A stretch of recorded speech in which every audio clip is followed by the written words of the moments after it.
Bruce, you must have something really good too. Of course I do. It's Bruce Danielson, and I guess I'm here to entertain you too. All right, we got a few people filing in here. You can remind them to sign in before they leave, because they're rushing in now. They're not signing in. Okay. All right.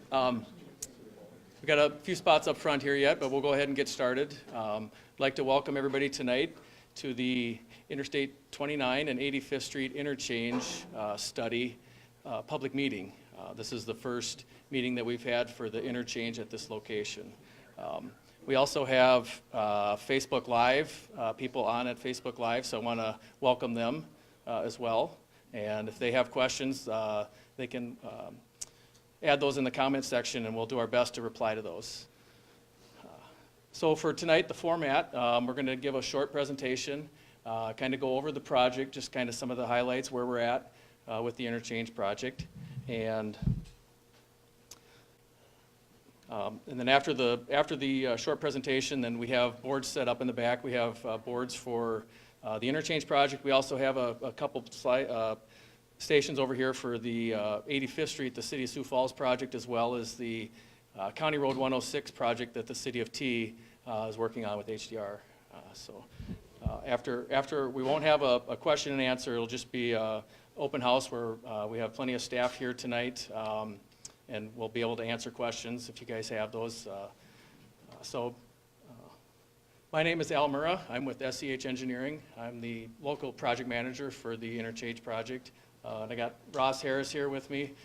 He's with SEH. He's one of our senior planners. He's the project manager and lead on the environmental part of the project. So some of the other people that we have South Dakota DOT people here tonight. We have Federal Highway. We have City of Sioux Falls, City of T. We got HDR, Sioux Falls MPO, Lincoln County, Federal Highway. So we got a lot of people here tonight to answer questions if you guys have questions. So feel free to stick around, and we also have comment cards in the back, and wanted to make sure that you guys can fill those out and drop them off in the box. And there's a sign-in sheet in the back. We'd really appreciate it if you guys would sign in if you didn't have a chance on your way in to sign in before you go. So here's kind of our agenda that information we want to talk about tonight. We'll go through the study area.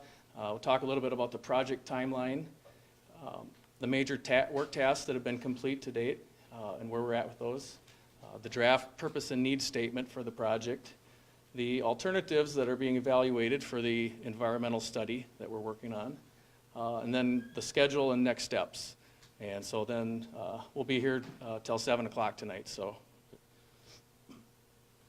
just a little bit about just an overview here of where the project is. Some of you probably were here for meetings for the overpass at the same location, but the project limits are on I-29 from 41st Street on the north to County Road 106 on the south, and then along 229 it extends just east of the Western Avenue interchange. And then on 85th Street it extends from County Road 111, or the T. Ellis Road, on the west, and then Louise Avenue on the east. And so we have, this information is also at some of the boards in the back, so I know you probably can't see some of this up here. Here's kind of a timeline for the project.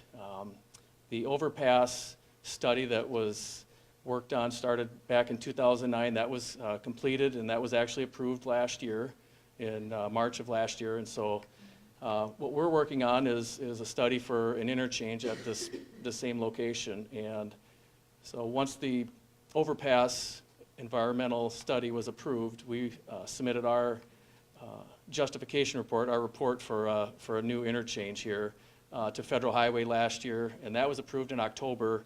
That was given a tentative approval in October, which allowed us to start on the environmental study for this project. So once the environmental is complete and has approval, then we'll have approval for the interchange. So that's kind of where we're at today. We started work on the environmental study here in January of this year. So, and I'll let Ross jump in and talk a little bit about the environmental study. Thanks, Al. We have 3 major pieces of our scope of services and work to perform on the project. And I'll just briefly highlight and tell you a little bit more about what they include and what our current status of them are. The first two are actually survey and environmental studies. The survey work is largely complete. There's a lot of terminology on the slide here that is a little bit technical for folks, but the bottom line is we have to have all of the survey work completed before we can begin any kind of engineering design work. So we are very close to having the existing conditions base map completed. We do expect that to be done here very soon. All of that data then transfers to the engineers so they can start actually doing the design work. What you're seeing behind in the background is what we call concept design. So functionally it works, it all makes sense, but you can't build anything from that. It's just to give you an idea of what it would look like before we take it to the next step. So that's survey. For the environmental studies, the work in progress includes agency and tribal coordination.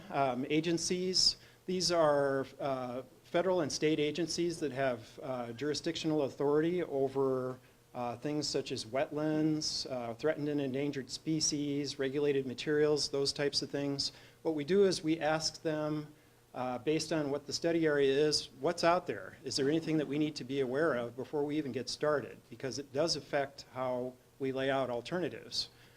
Same way with the tribes. There may be tribal resources, so we need to know up front what's going on. So we're in the process of collecting all of that information back. We are also working on what we call special studies and field work right now. We got started on a few of these last fall before the weather turned, so we were able to get wetland delineation work done. And the rest of these are works in progress as we speak, especially the field work, which we really honestly haven't been able to get started until just recently here again. So wetlands, regulated materials, we'll be doing another noise analysis of the area, and culture resources. This is where we would look for architectural and archaeological historical resources that may need to be protected. We're beginning to develop and populate the environmental document. It will most likely be an environmental assessment document. There's several different kinds that fit, but we believe that this project will include an environmental assessment. And we are here tonight specifically to receive input on the project's purpose and need. And we'll talk about that in just a minute. The third major task is preliminary engineering and design. And so what this entails is, I mentioned just a little bit about kind of taking some of those conceptual drawings that were done previously, things that you see behind you, and making them actually into engineering drawings, engineering documents. So the terminology we use include horizontal alignment, vertical alignment, typical sections. Engineers basically will put a huge plan set together, and that's what will be a product of the work here. We'll be determining the preliminary limits of construction for the build alternative, and we will be using the data to help identify what the impacts and evaluate the alternatives are as we go through forward. So I mentioned input on the draft purpose and need statement. And so I wanted to spend just a minute to tell you why it's such an important thing in the NEPA documentation process. I've got just a couple of bullet points to read here that conveys, and these are not our words, these are from the Federal Highway Administration. We have representatives here representing Federal Highways, but this is the things that they are looking for as we put this together, and we'll talk about in just a minute what we came up with for purpose and need. Validates the balance between the need for a project and social and natural environment impacts that might result. It establishes that this project is warranting consideration when you think about all of the other needs and all the other highway roadwork projects in South Dakota. It drives the process for alternatives consideration, in-depth analysis, and ultimate selection of the preferred alternative. And there are several alternatives that will be considered for the project. And it is vital to meeting the requirements of other federal laws and executive orders protecting the natural and human environments. And we'll talk about that a little bit more too. So this is what we have. We have 3 points for our purpose and need. This is very much a working draft. As a matter of fact, we were just tidying it up today, spending some time on it, but we'd love to hear from you. hear what you think about these points as we move forward. Number one, the purpose and need of the project is to support planned growth and development. Most of the Sioux Falls area's planned regional growth is expected to occur in northern Lincoln County, near the proposed project, very close to where we are, where we sit. Long-range local and regional planning documents and development agreements have been approved that include the proposed project, so that's a key point. These documents recognize the project's role as a needed regional improvement to support the local roadway system that provides direct access to planned development in the future growth area. It's very, very important points. The second is the purpose and need for the project is to improve access and mobility. The project is needed to improve roadway access and mobility in the project study area by providing new access to the interstate highway system that meets access spacing guidelines for urbanized areas as the study area becomes more developed. Secondly, guiding local and regional travelers to use the appropriate local and regional transportation facilities, both presently and as planned, with efficient routing for the purpose of their trips. This is just a consideration of making trips that are efficient for travelers as they go through your growth areas. And finally, the third point is meeting the transportation system demands, is our third evaluation point for the draft purpose and need of the project. The project is needed to provide a transportation solution that will be consistent with the Sioux Falls metro area's MPO's long-range transportation plan by providing needed infrastructure to serve projected increases in traffic volumes in the study area and relieve expected future traffic congestion at other interchanges located within and near the study area. And secondly, ensuring adequate levels of service are maintained through the regional highway network. In other words, can the project be implemented without increasing, or can it decrease congestion at interchanges at I-29 and County Road 106, I-29 and 41st Street, or I-229 in Louise, for instance, under the projected traffic conditions? So thank you for listening to all of that. We do have 3 project alternatives being evaluated in the environmental assessment, and I'll just briefly tell you what they are, and they are on the boards in the back. Alternative 1 is the existing conditions alternative. This is a baseline type alternative that assumes no interchange and no overpass would be constructed at I-29 and 85th Street. It's a baseline. It's used for measuring. It's typically required by the Federal Highway Administration for that very reason. So you've got a base level of information to work from to judge impacts of other alternatives. However, it would include other planned and programmed arterial street projects to improve capacity, safety, and mobility in and near the study area. So that's alternative 1. Alternative 2 is the no-build alternative. And this is a little bit tricky to understand because it does actually include something that's going to be built. The previously approved 85th Street Bridge overpass would be constructed. And it's over on the layout table over there if you haven't seen it before or haven't been part of those conversations when that project was reviewed and approved. However, no interchange would be constructed at I-29 and 85th Street. So no ramps, no access to I-29. But other planned and programmed arterial street projects to improve capacity, safety, and mobility would be constructed. So again, as a little bit of a refresher, this is what it would look like. Most of that project stays in place for the third alternative, which we'll talk about here, which is the build alternative with the diverging diamond layout. This is the alternative that was recommended in the interchange justification report that was completed last fall, which has received tentative approval from Federal Highway Administration. And the reason it's tentative is we need to finish this part next for it to be completely approved and the rest of the environmental process to be approved along with it. And this is what it looks like, and it is on the boards in the back.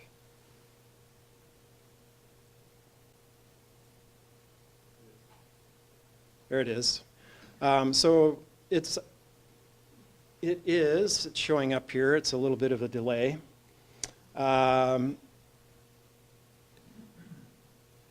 It has the braided ramps on I-29 and 229 coming into the interchange. And I've got a little more detail on the interchange itself.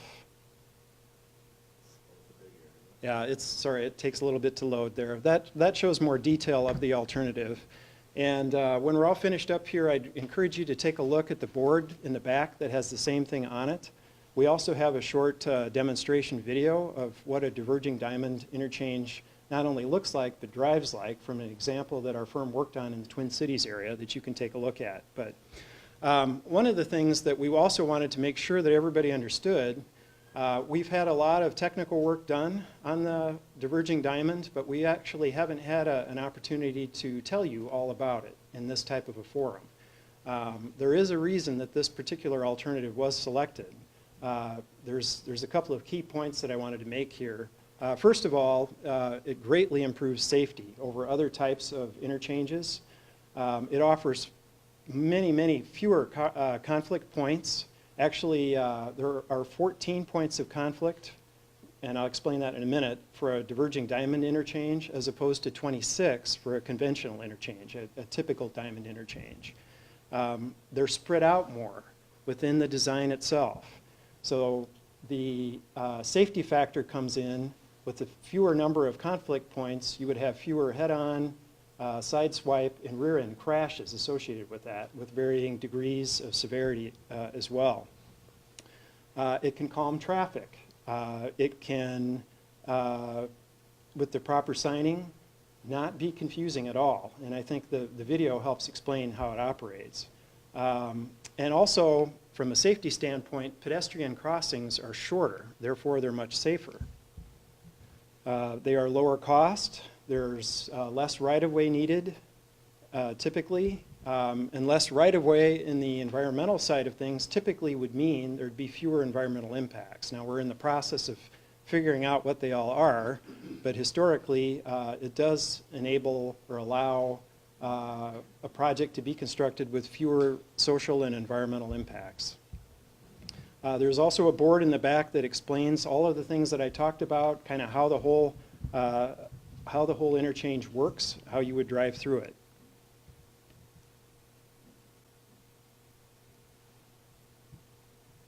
I think we're up. All right, thanks, Ross.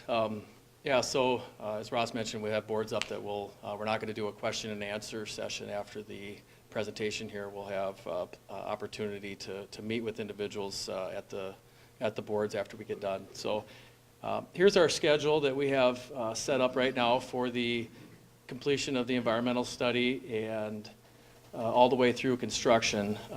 So we're in that top category right now, working through the environmental documentation. And once we get far enough along on that, we can may be able to start on some of the conceptual design plans, and then leading into final design, right-of-way acquisition and such, and then construction. We're looking at 21 to 23. We don't have an exact year on that yet, but this is our best schedule at this time that we're working off from. So here's some contacts that if you guys do have questions, there's a project website set up. It's on the City of Sioux Falls website. So you can go there. We have some information on there.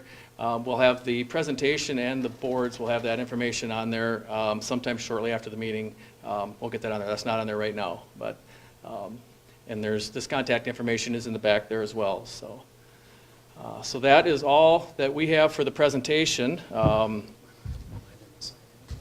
Yep. So yeah, we'd like to remind everybody, if you haven't signed in, to sign in the back. We have comment cards in the back. You can fill them out and drop them off tonight. There's a box back there.